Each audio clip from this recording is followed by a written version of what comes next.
Mr. Watts, he is armed himself shots. Shots, watch it, tear gas. Live rounds. Also, I can see that. Just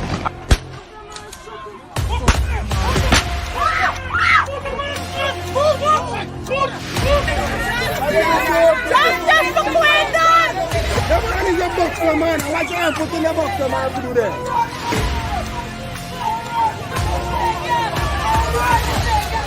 But since my cousin there, no, you come up the East Coast. You listen to me. Right? No, you come up to the East Coast. You listen to me now. You gotta listen to me too, man. I am listening to you. Right?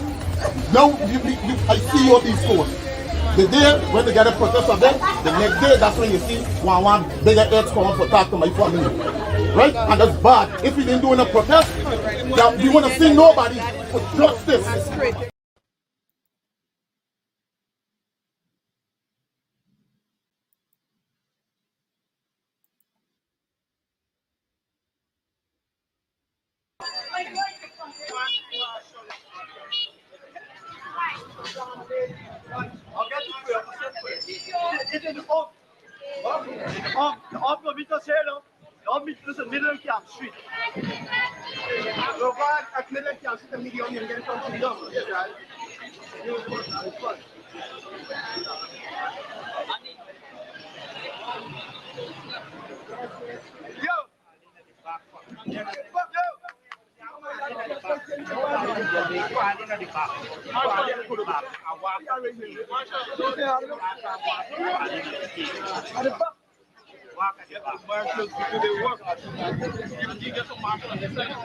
Get the marshals to do the work.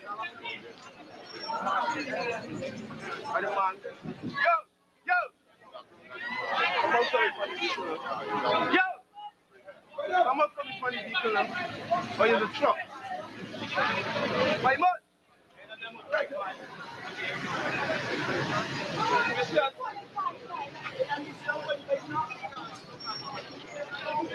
Yo, come up, come up.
Here's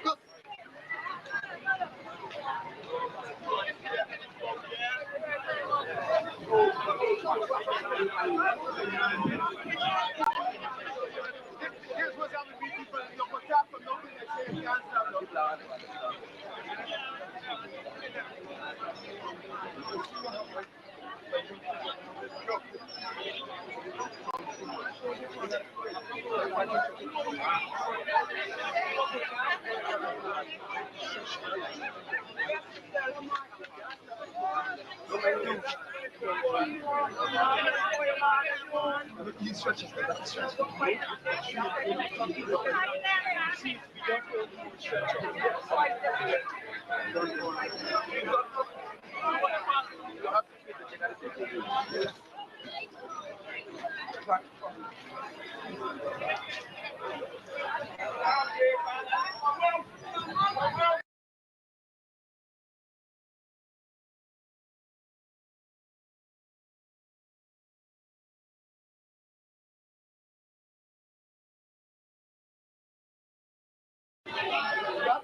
Never use a butt by white.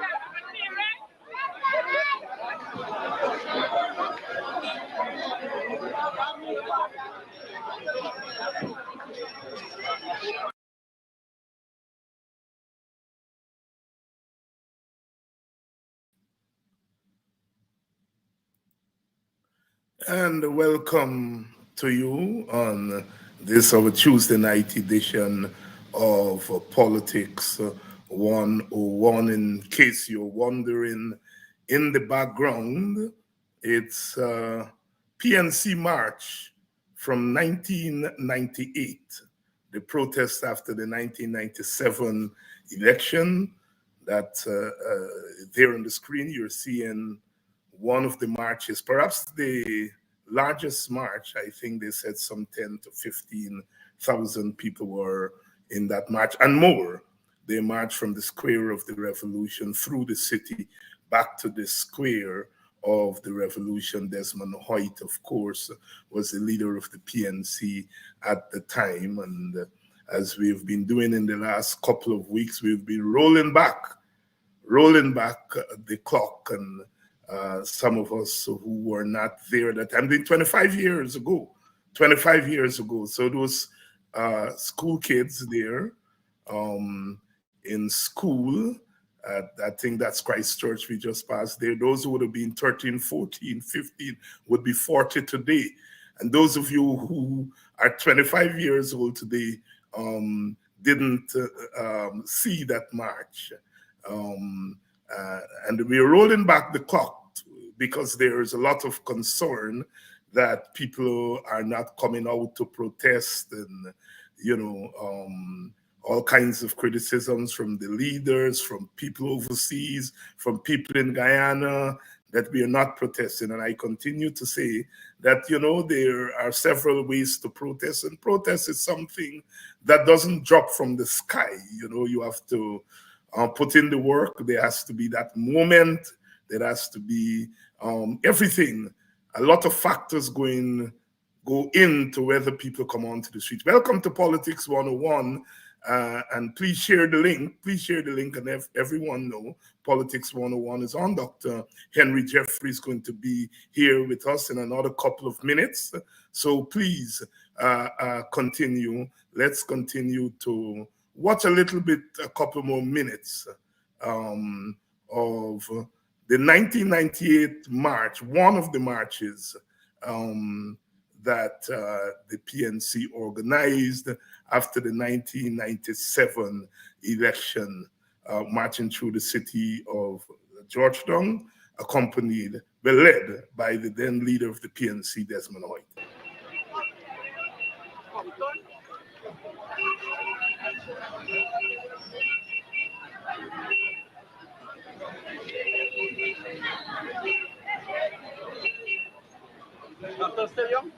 You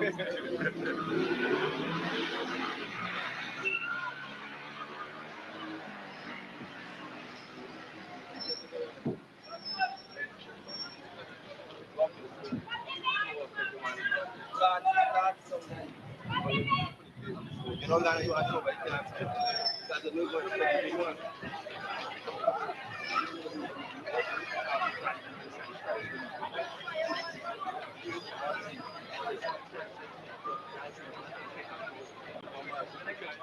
I agree with you. When you already have like 10 minutes before to step in your back, you get one to know. Just like the ghost of people. You got like 10 steps in front, man. Go up the man, the test, don't go up with the bus. Let the bus go on your mouth. Please go up, please go up, please go up.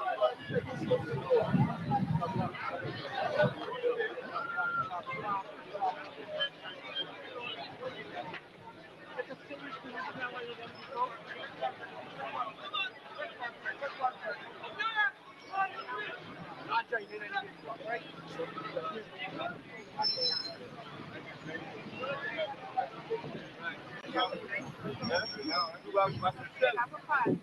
Yes, sir. Yep.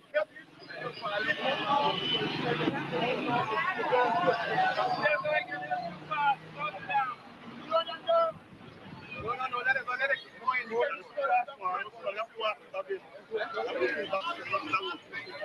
No, but you can use stop it first, man. The first time was actually get you by the foot.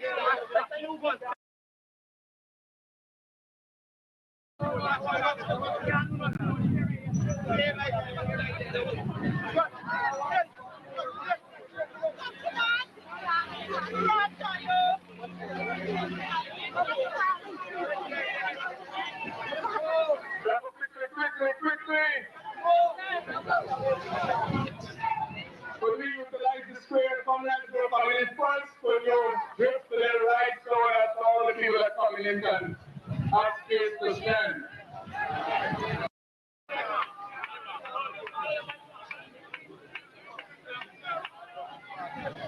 Mike, come on.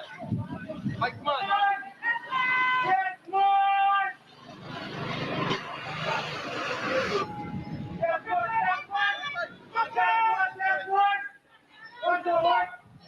Yeah.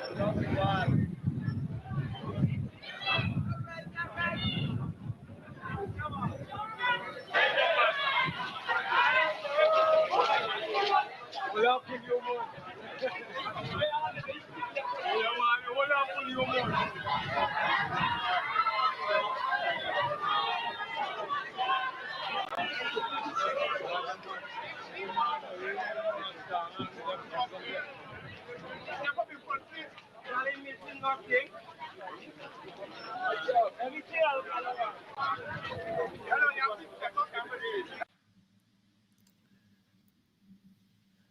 Welcome again to Politics 101. Just some memories there. PNC March, no, it was not recent. It was 25 years ago. And there is the raging debate going on among opposition supporters. Why are there not boots on the ground? Why don't we have the large marches that we had? So I went into my archives and brought out that was one of the largest marches. I think they said that was the largest one.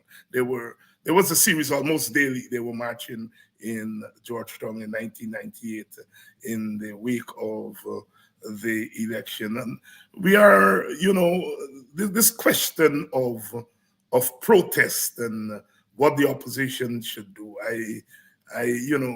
There are a lot of factors we have to put on the table. Of course, one doesn't wake up one morning and say, let's go call a big march and there you have it, Between 1992, when the PNC lost government in 1997, they kept their people mobilized. That was key. They kept their people mobilized in those 5 years. You compare that to the present, from 2020 to 2023, the PNC did not keep its people mobilized. Remember, people were mobilized for the election in 2020. stayed through the 5 months. They, went to Granger's State House and, basically asked him to come out of his car, to tell them why they were mobilized. Between 2023, they were immobilized, and it's the difference. In 1998, the people were mobilized. They were mobilized after they lost power in 1992, and that's the difference. You have to keep people mobilized. And that's, I suppose, one of the problems. Of course, there are other issues. I mean, the PPP is now entrenched. I mean, one has to see 2015 to 2020 as really just a break. And the PPP is more entrenched. The PPP has more of an urban strategy now. And of course, the PPP has a lot of money. That they're able to, throw around the place. But yes, the debate is intensifying in the opposition camp about the protests. Where are the protests? Where are the boots on the ground? As I said, one can argue that in 1992 and 2020, it was the same thing. The PNC was booted out of office, and they had to make some clear political choices. I got the sense that the party was much more united in the wake of the 1992 defeat than they have been since they were kicked out in 2020. New leadership, but Aubrey Norton was the person behind those marches. He was the general secretary at the time, and he helped to mobilize these marches. And so he understands what it is to mobilize. But of course, then he was general secretary, and now he is leader of the party. What is amazing about this march and others during that time, not only were people coming out, this was a weekday. People were coming out, but if you notice, whether it's in their homes or at the workplaces, people were coming out to hail the marches at the side of the road and hail the marchers. Really a different time, if you will.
There you have it, the school kids. We want Desmond. The teachers have to allow that. The point is that, will you find one teacher who is going to have the courage to allow the students to express themselves, the children to express themselves like that? I rather suspect there was some more courage, at least outward courage, during that time. Welcome to Politics 101. We come on here tonight mourning the gruesome murder of Somars, who is nationally known. I know him quite well. He never misses an APNU demonstration, never misses. For the last 10, 15 years, every demonstration I've been to, he's been there. And he always would come up and chat with me, and he was always colorfully dressed and leading the chants. And one of the things I regret is that he invited me so many times to uh, go to school, of course, with the permission of his principal to speak to students. He thought that I could motivate young people. He always said that to me. And but whenever I am in Guyana, school is closed because I'm a teacher myself, and I never got to fulfill that request. But he would always come up and have a word with me. He made it very clear he was PNC to the bone, you know. But he recognized that we are all fighting the same battle, and I admired him because he was, I understand, a gifted teacher. He was an activist, he was an actor, and that's the kind of personality that we have produced in Guyana and the Caribbean, bringing together the various strands of our experience in one person and one place. As we mourn his loss, as we express our condolences to his family, his students, his friends, his colleagues, we can't help but wonder what is happening with all the violence in our country. I saw in Trinidad, Brian Lara, the great batsman, shedding tears as he expressed frustration at the murders, the violence in Trinidad and Tobago. It's all over our Caribbean. It's, of course, in North America, the United States in particular. I stopped keeping count of the gun, the gun violence and the gun attacks. It seems as though now it's every week, sometimes twice a week. Our Caribbean, our populations are small. And so when we have one or two homicides per month, that's a lot for us. It's a lot for us, the violence in the society. But we shall remember Sir Mars as a brave soul who gave of his talent to his people. Let me bring in my guest tonight, Dr. Henry Jeffrey. How are you, my brother? I'm good, David. I've been listening to you quite carefully, and of course, yesterday I don't know Sir Mars, but yesterday we went to the bar, and I was sitting by a friend of mine, and he just had his hands to his mouth and shaking his head, and I said, "What's happened to you today?" He said, "You see how the man died?" Well, I didn't see. I didn't know any, and he tried to explain to me. And then he said, "That's a very good man, you know." And I said, "I don't know the fella, but I can see that there is great emotions around what took place. Up to now, I am not certain what took place, all the stabbings and all of that. So I would not try to make any pronouncement of wrong or right here.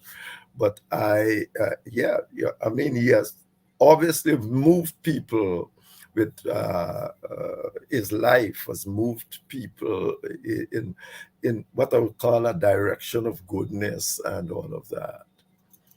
Yes. And you know, Henry, gosh, you're old enough to have dealt with these bouts of violence, wanton violence in the society. Um, and it is obvious it's not a local phenomenon. This is indeed a global phenomenon. It's throughout the Caribbean. I made reference of Brian Lara, almost with tears in his eyes, pleading with the young people in Trinidad and Tobago. Um, what you make of it? I mean, the kind of violence and the frequency, whether it's domestic violence or violence in the streets. What is happening in our society? David, you just threw it at me now, but if but I would say that conceptually, I'll say that we got three problems. We have consumerism, we have alienation of people, and we have unequitability. Uh, when you have a society that some are getting terribly rich and and are showing off that wealth. You have others next door. The situation is totally unequal. Everybody want to be a consumerist. People want to buy things. They are not getting the resources to buy them. They become alienated. And when people become alienated, they do all manner of things. Some generally to essentially get the things they want. Trinidad, I think, is a good example that Guyana should try not to follow. They have had how many years now? 100 years of oil? Yeah, yeah. More than 100 years of oil. But the equitability there is so, situation is so unequal that you can see a person going down a road with a fancy cars and all of that, and people want those things, and they're going out to get those sort of things. And when they sit back and they can't get it, they become alienated, they become lost. They say the world has nothing to give them.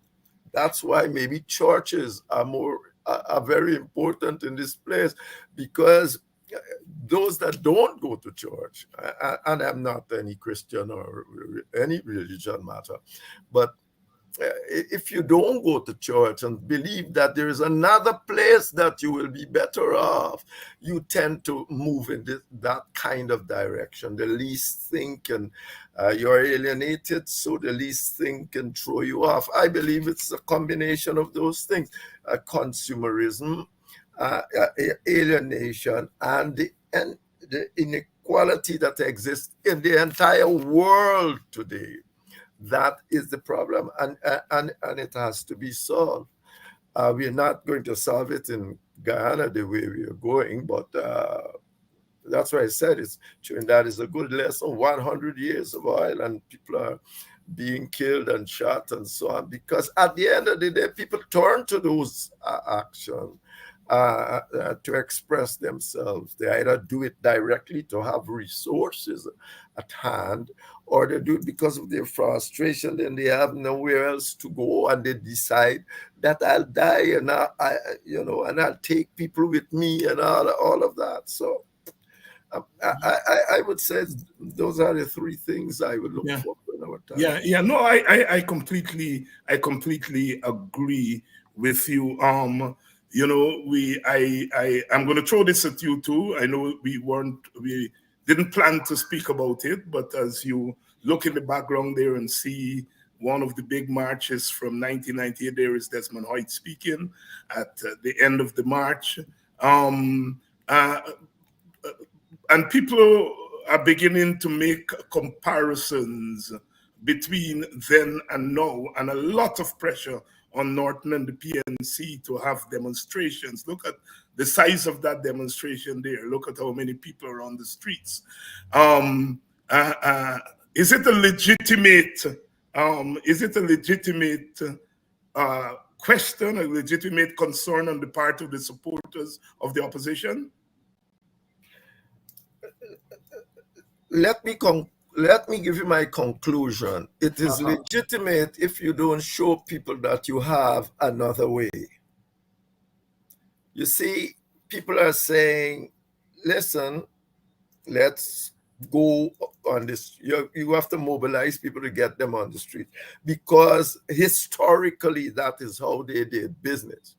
I've told people numerous times that Cheddy Jagan, how many times did Cheddy Jagan come on the road?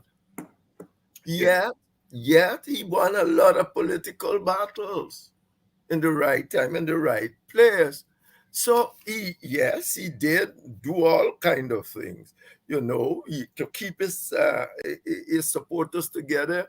He started with Apanjat and all of that. Most wasn't the politics and the social is communism and all of which Janet was certainly a communist. Cheddy was in that direction. It wasn't that keep them together all the years. What is the Apanjat and Bornum and the racism, and it kept them together when Bornum was in power. And so they could have been mobilized around the notion that they're being discriminated terribly about. and all of sort of other thing, burn sugarcane, do all sort of those subversive things. They did not come in the streets in numbers and frequently. So effectively, if you're not going to go on the streets, you got to show another strategy. I'll say something else too, as I was watching, that between, let's say, about 2006, between 2000, Corbyn lost the election in 2006 very badly. And between that and 2011 and then 2015, there was hardly any great mobilization. But yet, the mobilization came at election times. Yeah. And at election times, they beat the people in 2011 and in 2015. The PPP did not get a majority without marching. The question, Corbyn has his own way of doing things. The PNC and the APNU or the coalition need to explain to people what it is they're doing. Or else people will indeed be frustrated and start saying, you need a lot of mobilization. But they didn't have mobilization excepting at election time. Yeah. Indeed, Corbyn had looked something like a lapdog to Jack Joe. They used to make all these statements. Like he joined the PAPP. They used to say all these things. And yet, in 2011, the PPP did not get things. The PPP did not win the election. So effectively, what you need, and 2015, you need to show that you have another strategy and another way of doing things. As I have written on, there is over 100 ways to protest and do all kinds of things. And therefore, yes, at one era, remember, that's a long time you're talking about there, 10 years. You were mobilizing people to protest. You're not mobilizing them to protest. Well, more than 10, because more than 10, yes. When you come to 15, it's nearly 15. Yeah, 15. See, you are not mobilizing them for that. But yet you're demonstrating that you can win elections. You understand me? Whether or not you win or don't win. Jagio said all of them you rigged. Yeah. You might have a point. That's not my story. The truth, he lost. And effectively, that is the problem. You have not mobilized any people for 96 during the excepting at the election time. So mobilizing and being on the street is now not in. It's almost half a generation of people that is not in their way of doing things. Now, there are numerous things you can do. The technology alone should tell you there are numerous things you can do to protest and act, and civil disobedience and all that sort of thing. The slaves did not walk the streets; they couldn't. Yeah. They would have been shut down. But yet, if you read the books, they're going to tell you it's what they did that almost made sugar unprofitable. So effectively, yes, there's all this talk of mobilization, but you got to have a good ground game. You got to have a good ground game to essentially say to people what it is that you are indeed doing. It is not, and when you consider that I think they maybe still have a good ground game, but the point, and we'll have a strategy because they think that it can beat the PPP. So let's see how that strategy will work out. The PPP seem to be thinking a lot about that too, with all the nonsense they're running around and trying to buy votes in every community and all, rather than sitting down and actually trying to come to some compromise and deal with the situation. They are quite worried about it. But let's see what would happen. I think that there are numerous other things you can do. For 15, 20 years, you have not mobilized anyone. The generation that is now new people have come. That's not in their modus. When you look at the public servants, you got a whole lot of people in the public service who are working under the aegis of a government who seem that they will do anything that they want to do and get away with it because of the system we have. The government, no, I mean, yes, they press the kind of authority the Constitution do give to them to an extreme, to the limits. Sometimes they break it. They pressed it. They're pressing it to the limit. And look what happened with that security bill they put forward. And then when they found out, the Constitution itself at least recommended, that if you are going to do things that affect the security sector, and what they are planning definitely affect the security sector, both in terms of its intermingling, if you are going to affect the security, the Constitution 197A5 recommend that you create a commission. And let that commission see what's going on and make recommendations. They don't do that. They just came out with this bill and says that they're going to create this person who the president, beholden only to the president. And then suddenly, like, they wake up and found out that, maybe the Constitution, they say, we're going to send it to a parliamentary committee, But that is insufficient, because a parliamentary committee essentially only acts with parliamentarians. And that, in a sense, I'm surprised by the PNC. If you have that, a commission can include civil society, can include other people, to see what is it you are saying and where is it, and making recommendations based on that. If you are claiming, I'm not claiming it, but if you are saying, we can reform GCOM and find independent people, the commission, you should be able to find a few independent people to put on a commission.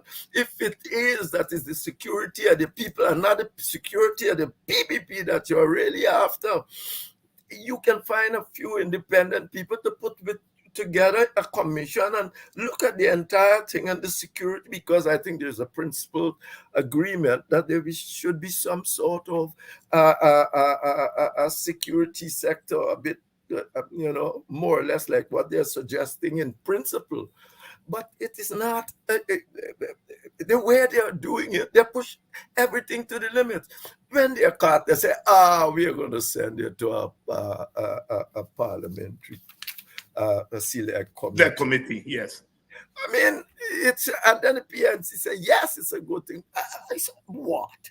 I mean, you have an opportunity to say, yes, we can go with this, but at least that should be your minimum position. We go with this, but this thing should have a commission. Yes. Because the Constitution essentially recommends a commission to look at this. Not only us two parties sitting down dealing and gaff, when we can't, the other one run to parliament and use its one seat majority to put in place what it wants. So effectively, this situation is essentially complex. I believe that what the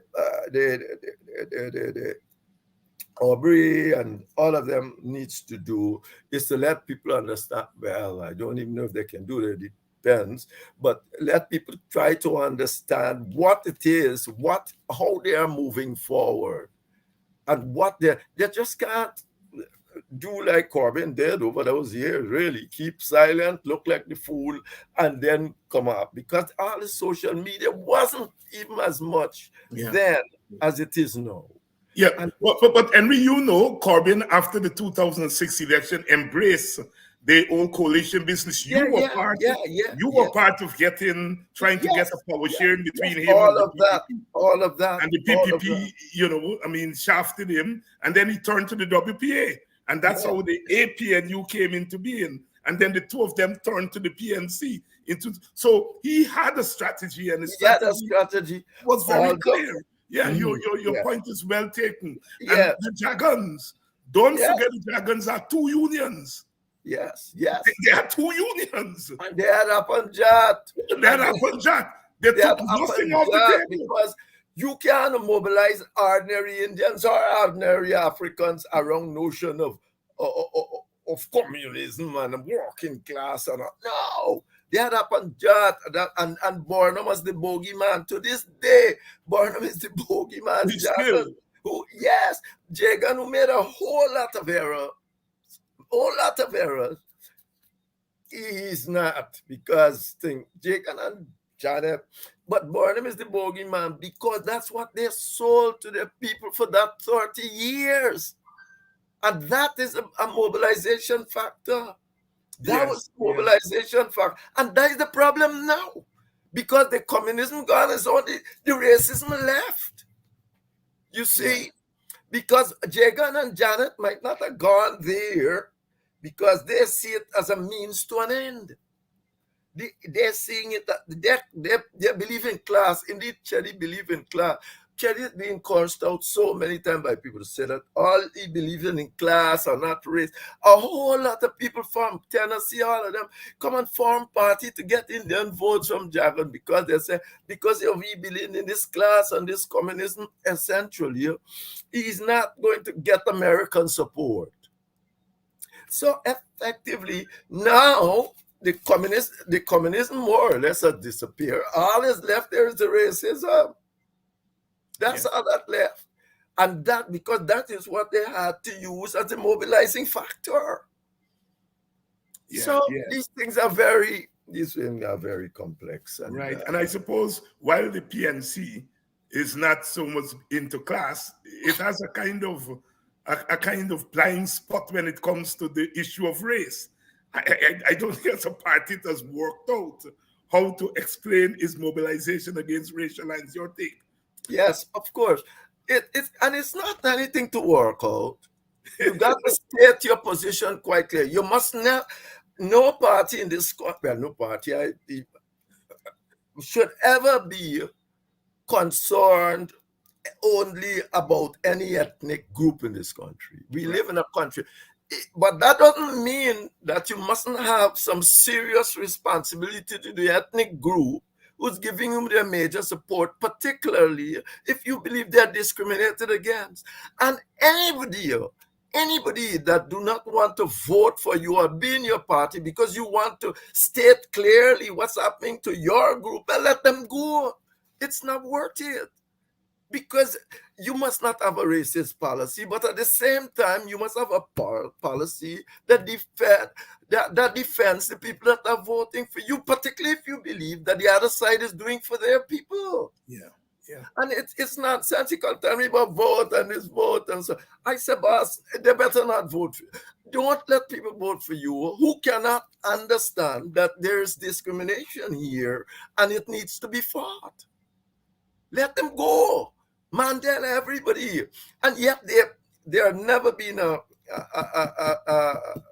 struggle like they say about racism, and you had people of all races. But in America, for instance, but they understood quite clearly that people have to, your stand should be a stand for humanity, for freedom and rights, equality for humanity. And once you are doing that, who don't want to vote for you? Don't. You will have to develop a strategy and deal with it then. So anyway. Dr. Henry Jeffrey here tonight. Quite an interesting discussion, I think, and based on your comments, you think it's interesting too. We had not planned to go down this road, but we got here very, very important. Sometimes, Mandela said, there comes a time when you're left with but two choices. You either submit or you demand. And if you're going to demand, you have to do so taking into consideration what is before you on the ground. Welcome to Politics 101, wherever you're joining us from.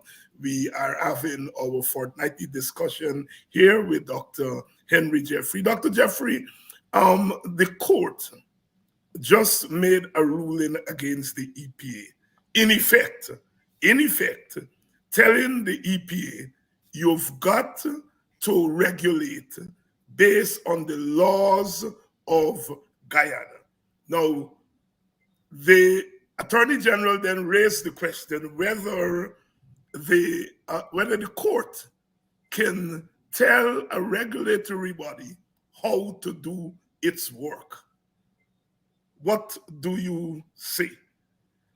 Well, it can't. I don't. I think I got the general drift of the situation. It's essentially saying that both what we call the parent company guarantee and the insurance may well not cover a spill. And therefore, the parent company must take up the slack and cover every cent of what needs to be spent. I think that is essentially what is it. I heard a side argument that says something to the effect that the Environmental Protection Amendment Protection Act already makes that possible. No, but that's not what the government arguing.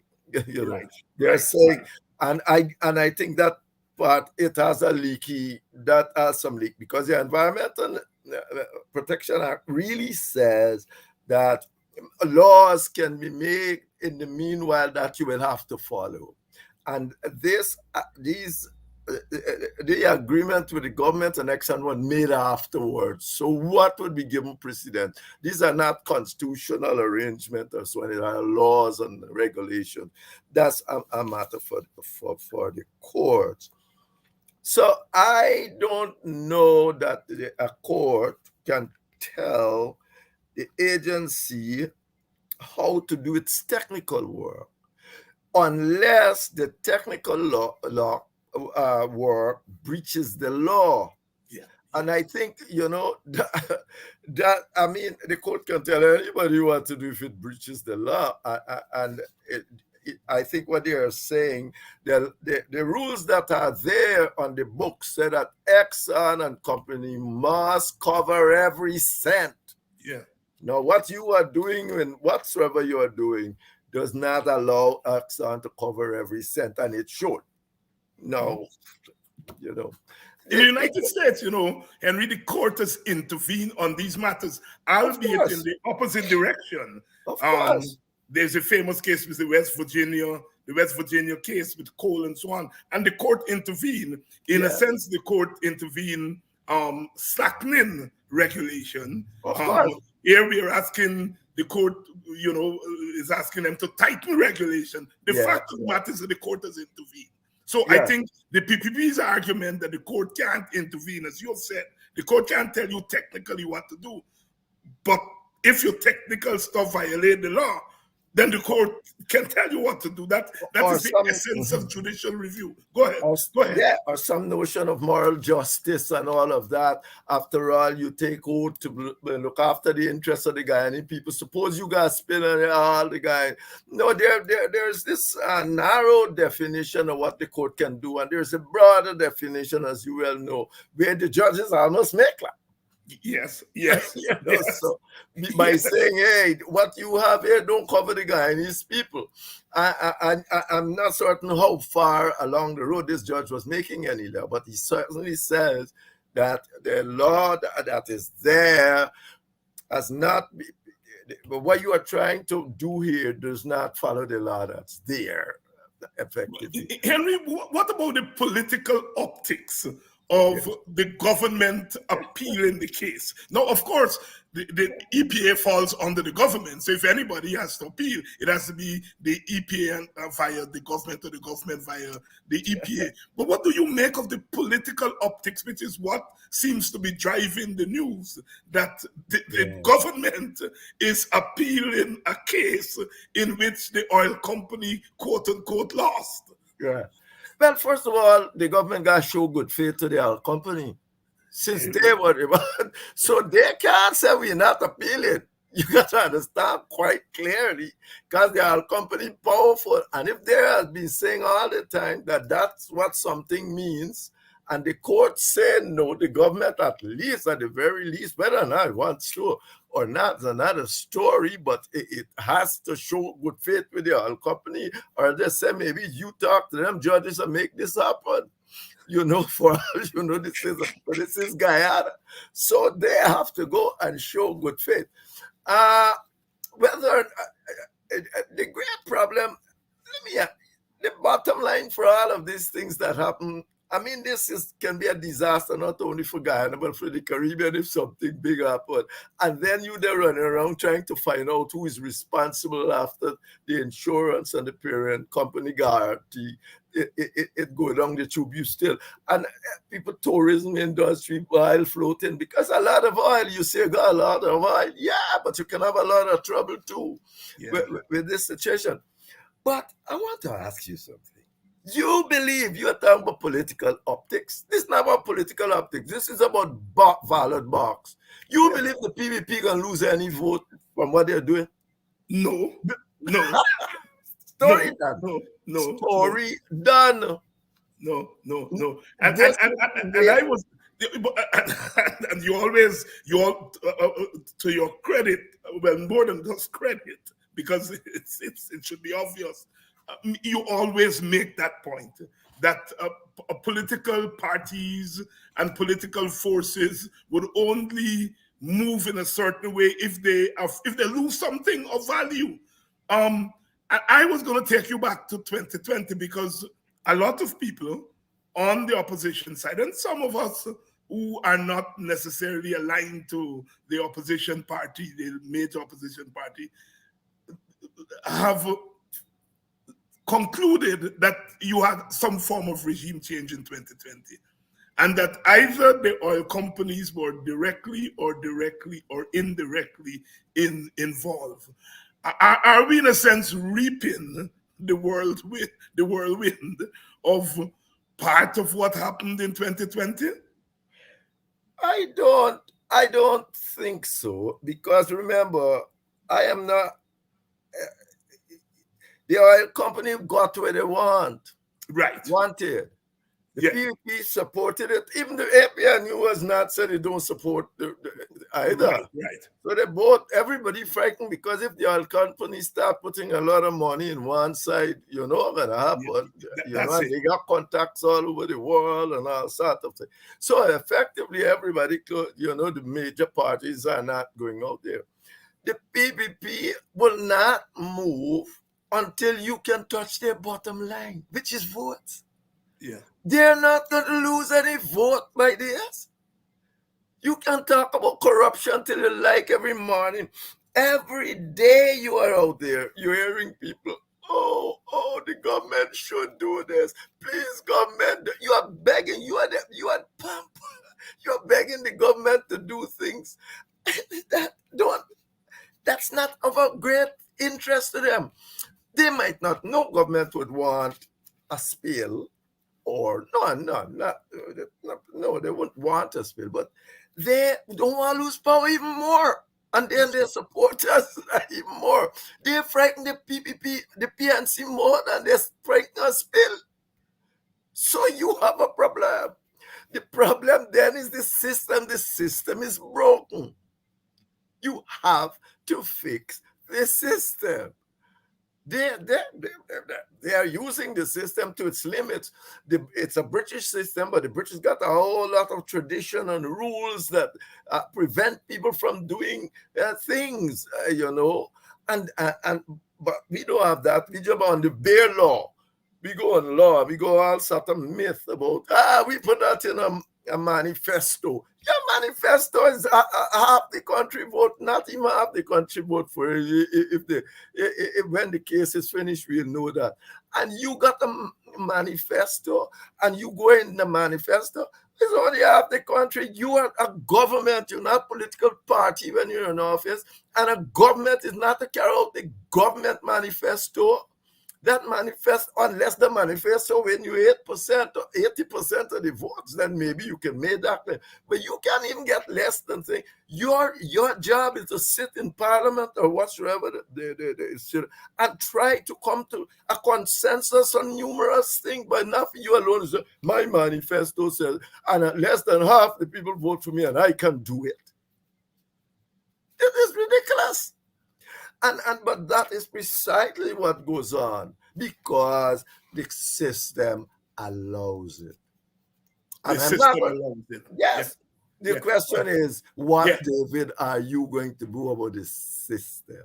The system. Which brings me to the question, what are we going to do about the system? I think after all the shadow boxing and the accusations and counter accusations are finished, we still have a country and we still have the issues that faced us in 1953. Now it's what, 2023, 70 years later. Yes. We have the same issues facing us. You just articulated it there.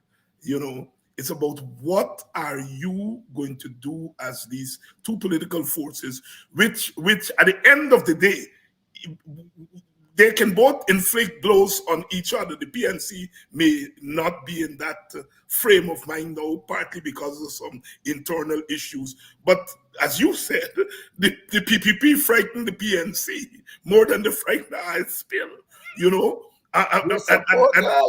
That's right, because they're looking past the party confusion and they're looking at the masses of people who support the party, you know? Yeah. That is why when Ogunse raised some questions in the open, they start getting the way up, because in their head, is the PNC should be raising those questions, right? But the PNC not raising it. Here is the WPA raising it, and the story. So we come back to the question of power, Jeffrey. Talk to us. Well, the problem is that the government in Guyana is not accountable in any meaningful way. It is not. A government in Guyana can win, and in these kinds of majoritarian societies, that's what happens. You can win. Thatcher's won elections in Britain with 35 or something percent of the population, with a plurality of that.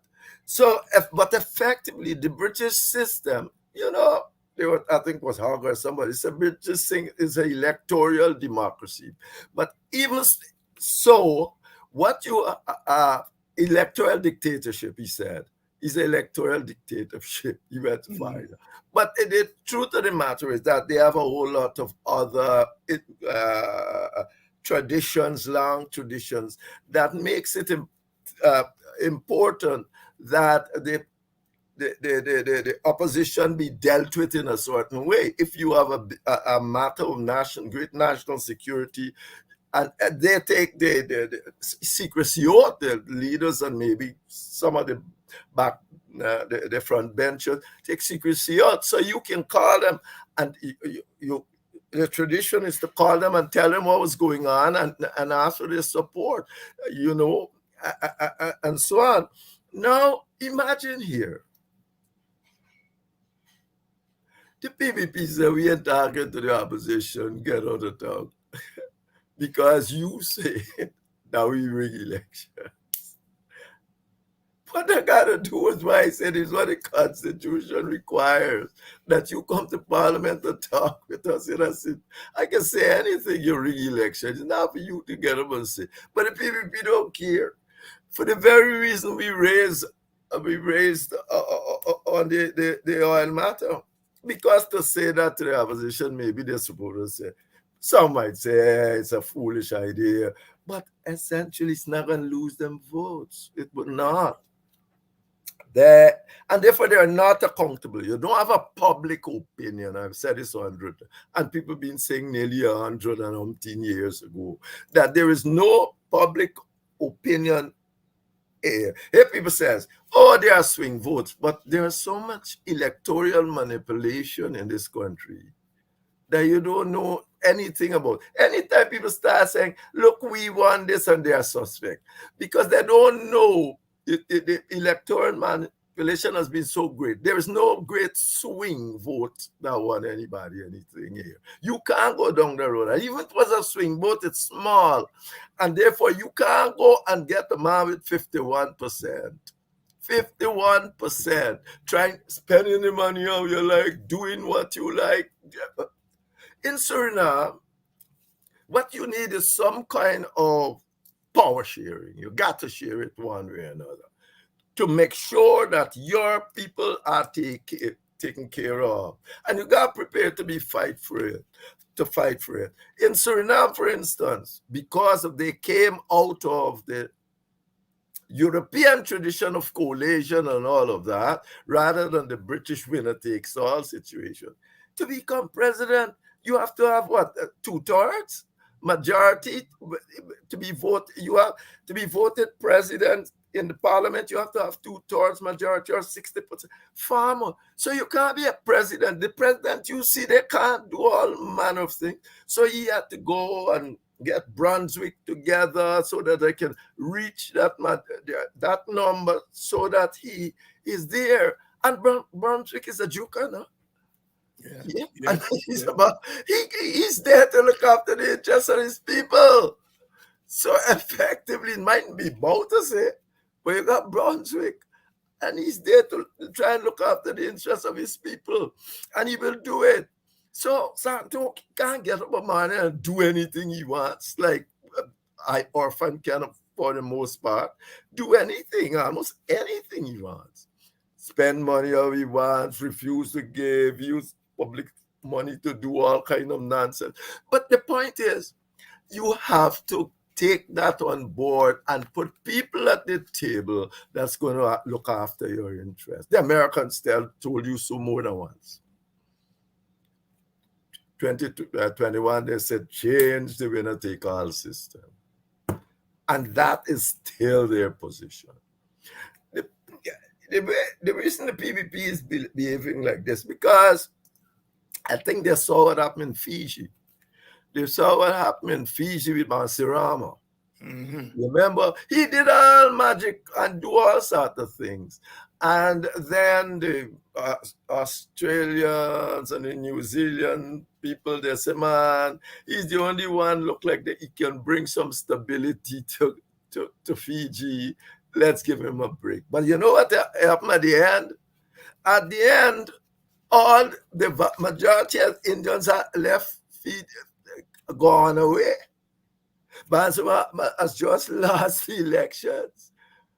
Remember, he tried to hold down both the Indians and the ethnic group, the Fijians. And he did it in a sense, but he was a Fijian. Yeah. And, you know, and today he lost the election and a whole boat the Indians took off. The truth is, it's not going to work here for a whole lot of reasons. As I just said, the US has already said clearly that you must change the winner-take-all system. Jagyo trying to also show, and our fun, well, Jagyo, because he's the party leader, to show that he can rule, he can win. But the Americans always didn't know that if he can't go and tell them he won anything, they're going to say, you use half the state budget to go bribing people all over the country and come here and tell sensible people you won anything. Who are you thinking you're talking to?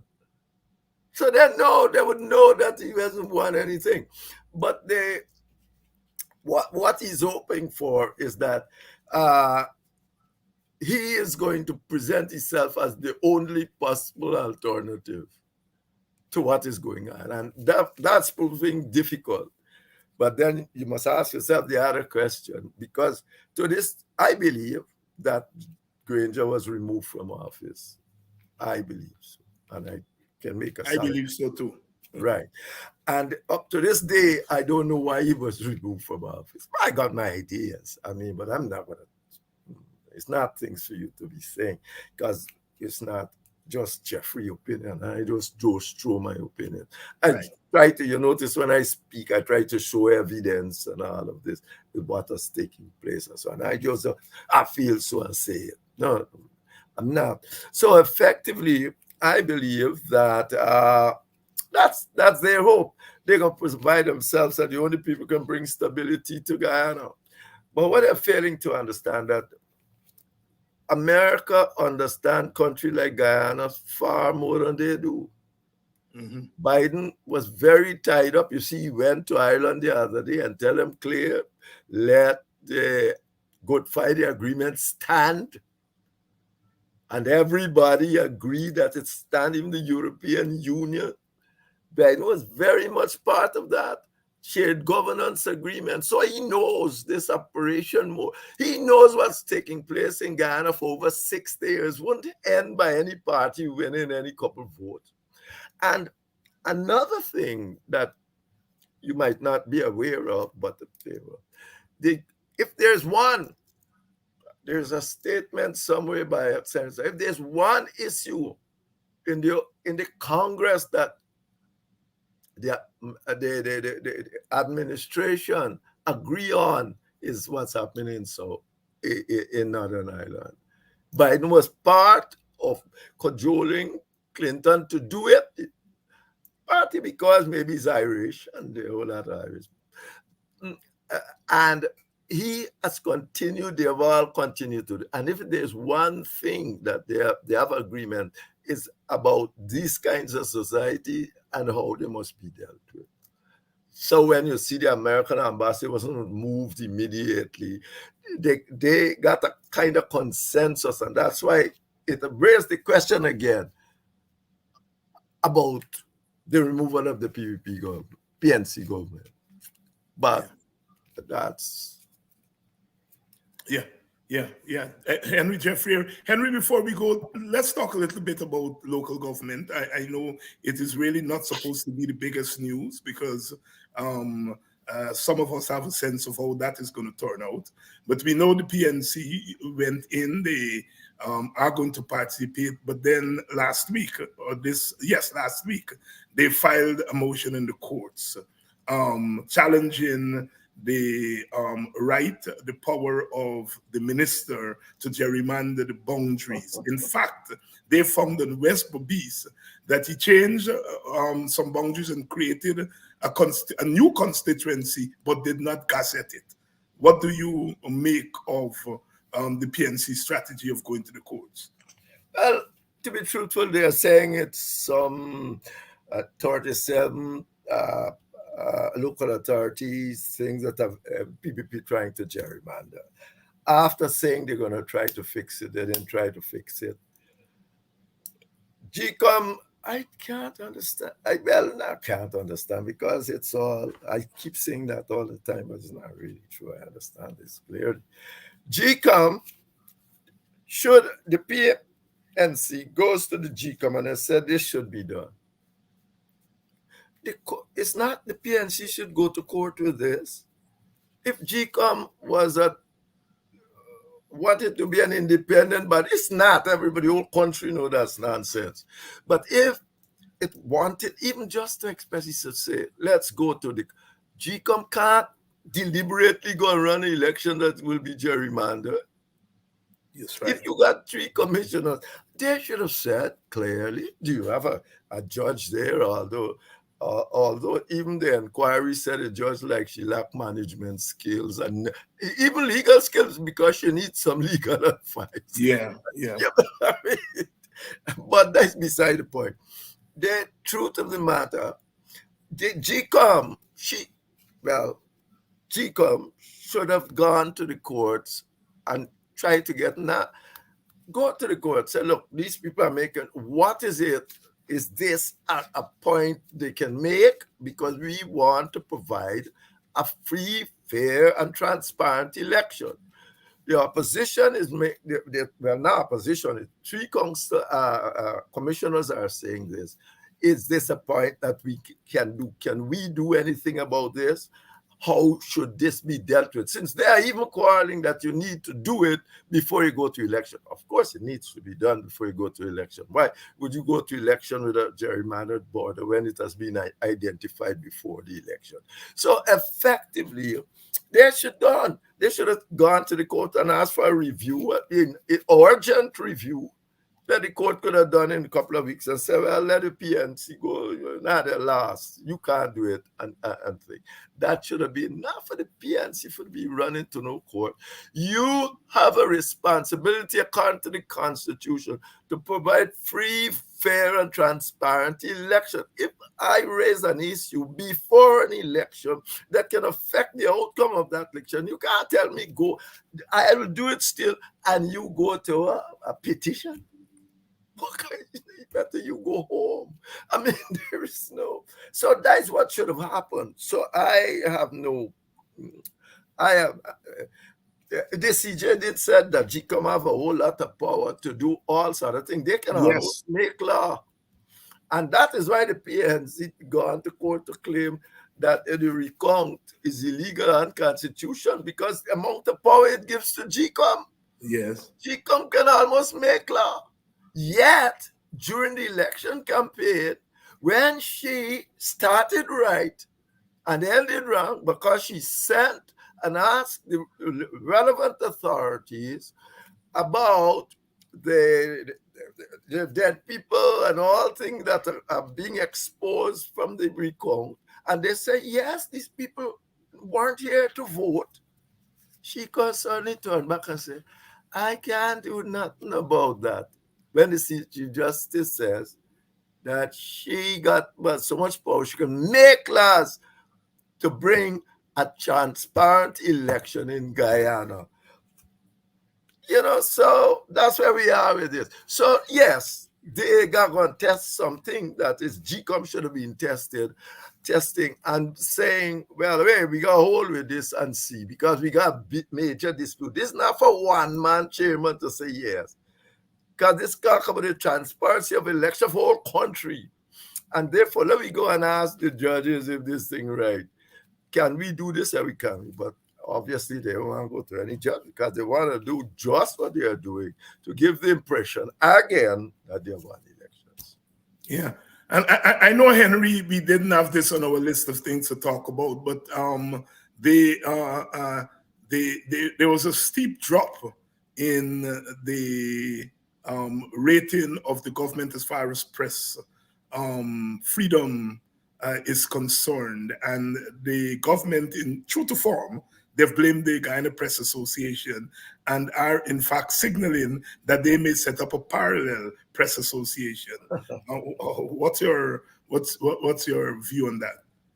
When they do set up the parallel association, they would fall further. That's all I can.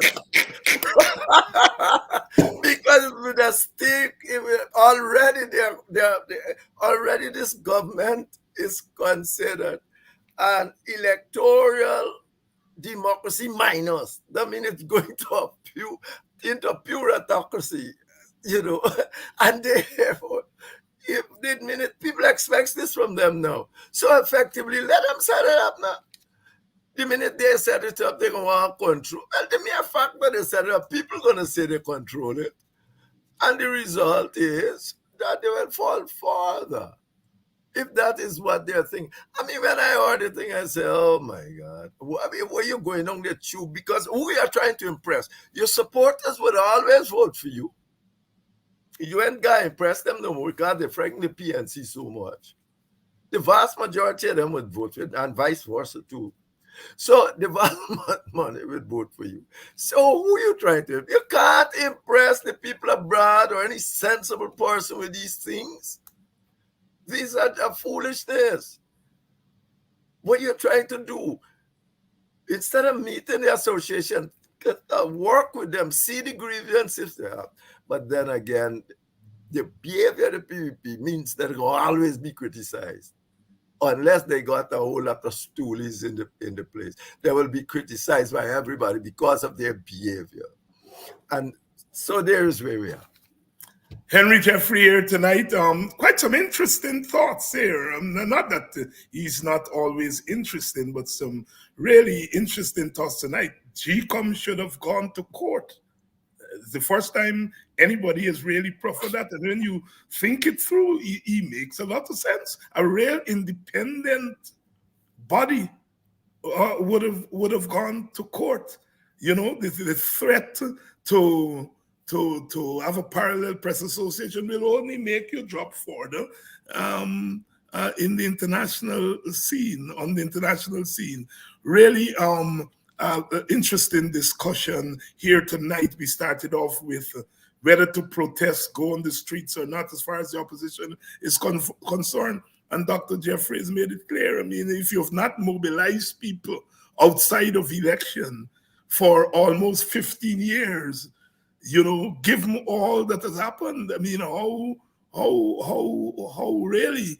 And the fact that, as old people say, they're not hearing a straight story from the opposition. Meaning, what is it you want?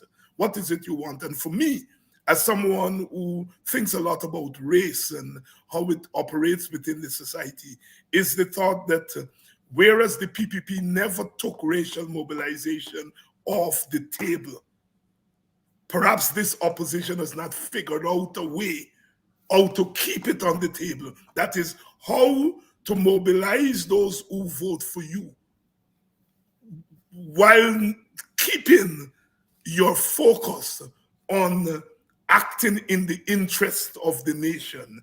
That balance, and I find that instructive, that the PPP did not take racial and has never taken racial mobilization off the table. The fact where Busmouth, what's his name, Jack Dio said the PPP is a coolie party. I mean, Jack Dio chats what comes to his head, but in effect, what that exposes is the mobilization, how important that racial mobilization is for the PPP.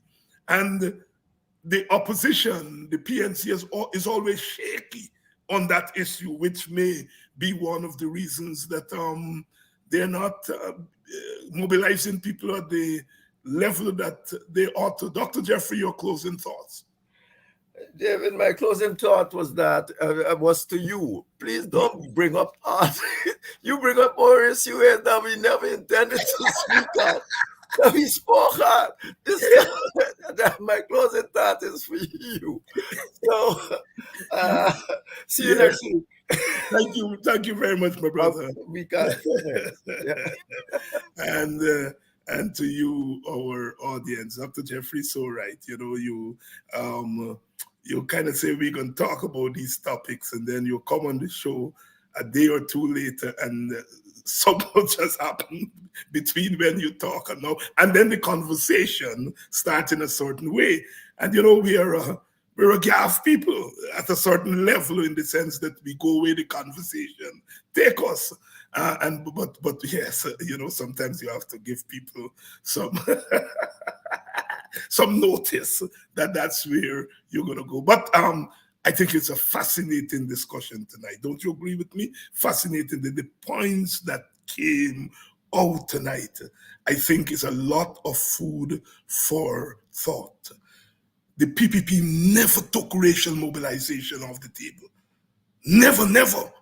But the PNC waffles when it comes to racial mobilization. But I can tell you one thing here. In speaking for the WPA here tonight, we are very clear. We are very clear that at this point, African people are under attack. That's one. Secondly, that the people who at this juncture, who have shown some understanding and of our party position and shown an inclination in the direction of where we are going, it's African Guyanese. We are very clear about that. So we have an obligation as the group that we think is under assault, one, as the group that has reached out to us as a party, we have an obligation to mobilize that group. That is not the only political action, because we are concerned about the fair distribution of resources, in particular the oil resources. And that is why we've come up with the cash transfer proposal, which has not been implemented by the PPP. So we are concerned about that. We are concerned about Guyana's foreign policy. How, as an oil-rich nation, we engage the world. We are going to be in the league of the Middle Eastern oil producers shortly. We have to have a foreign policy around oil, a clear foreign policy. We are concerned about the management and sharing of power. At the end of the day, we are going to mobilize people for change now, today. But we are also mobilizing people for a change in the power relations in the society. That is, at the end of an election, Africans should not be left out in the cold. They must be at the table. After an election, Amerindians must be at the table. East Indians must be at the table. That is, their representatives must be at the table. Some call it share governance, we call it power sharing. But our position is that we're not sharing anybody's power. We're not asking the PPP to share your power. We're asking you to represent your share of the power and let us represent our share of the power. So we are walking on several legs at the same time. But in terms of ethnic mobilization, we are saying it's the African community that is under attack. And that is the African community at this point that is showing an interest in our party and our platform. It is not that other ethnic groups will not at some point, but no. It is Africans who are inviting us into their communities to share our party's vision for Guyana. And it is they who are under attack. And so as a Working People's Alliance, we are not taking ethnic mobilization off the table.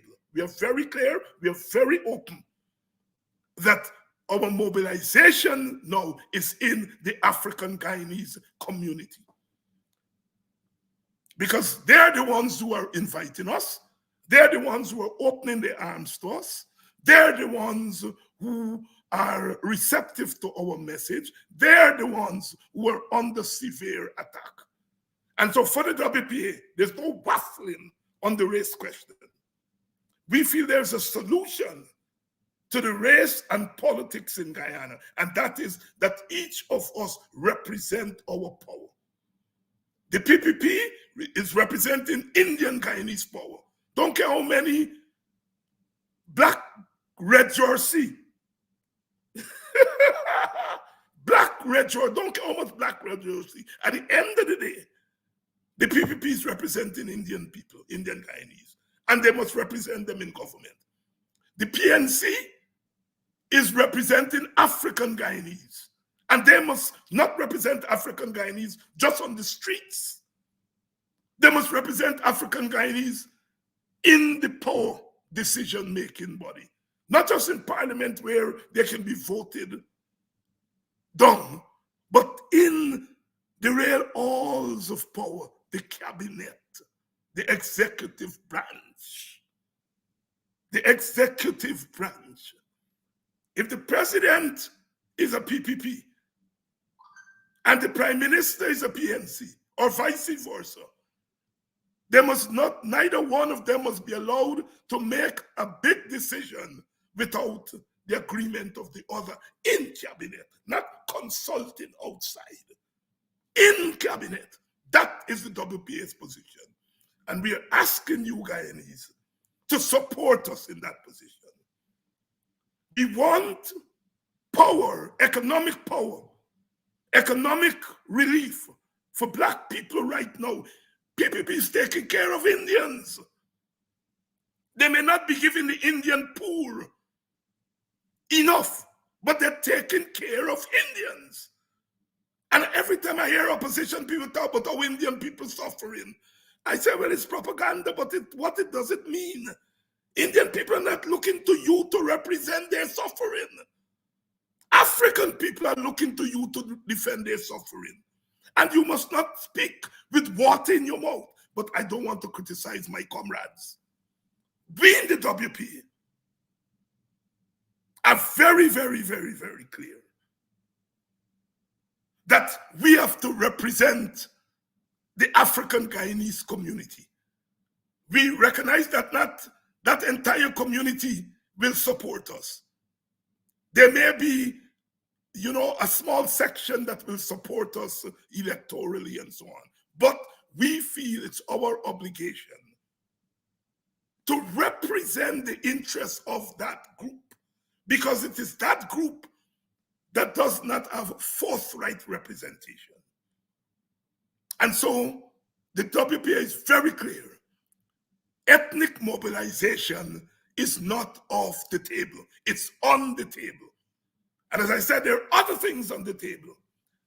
We will represent all Guyanese to have an equal share of the oil resources. That's what our cash transfer is. That's when we're talking about the nation.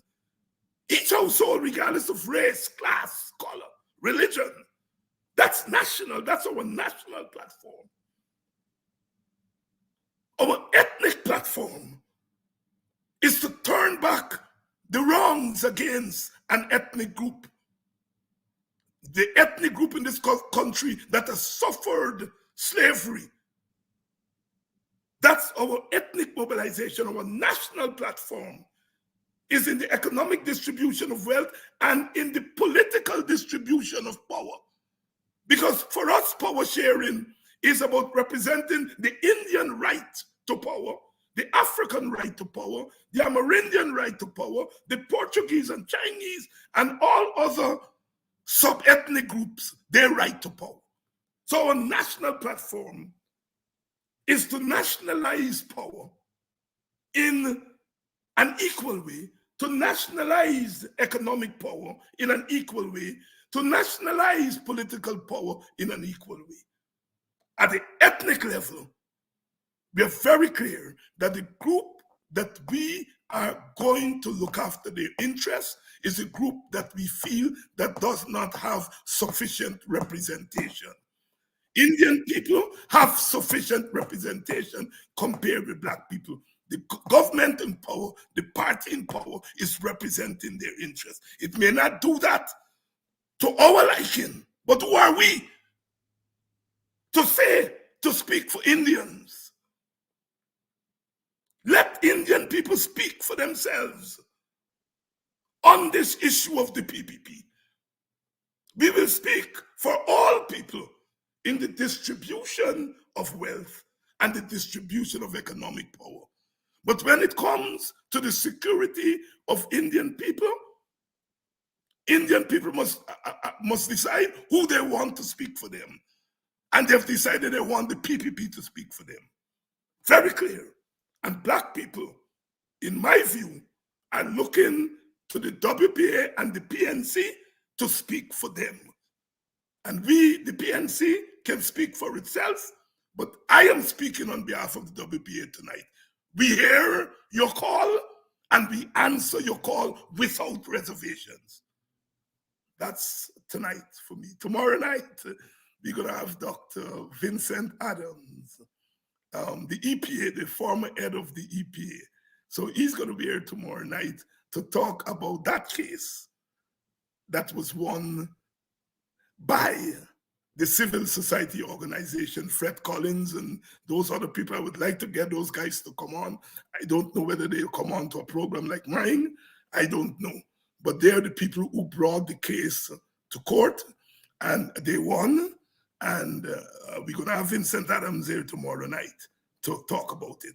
But my message tonight is that we in the WPA are not going to take ethnic mobilization of the group, the ethnic group that we feel is in the underdog position. All right? All of you all don't have to support us, but support our mobilization. We are very clear. We're not talking with water in our mouth. We have our national mobilization platform, and then we have our ethnic mobilization platform. I love you all as always, always, always, because without you, they cannot be me.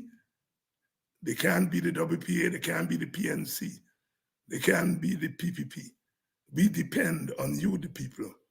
And it's better you all can depend on us to stand with you and by you, morning, noon, and night.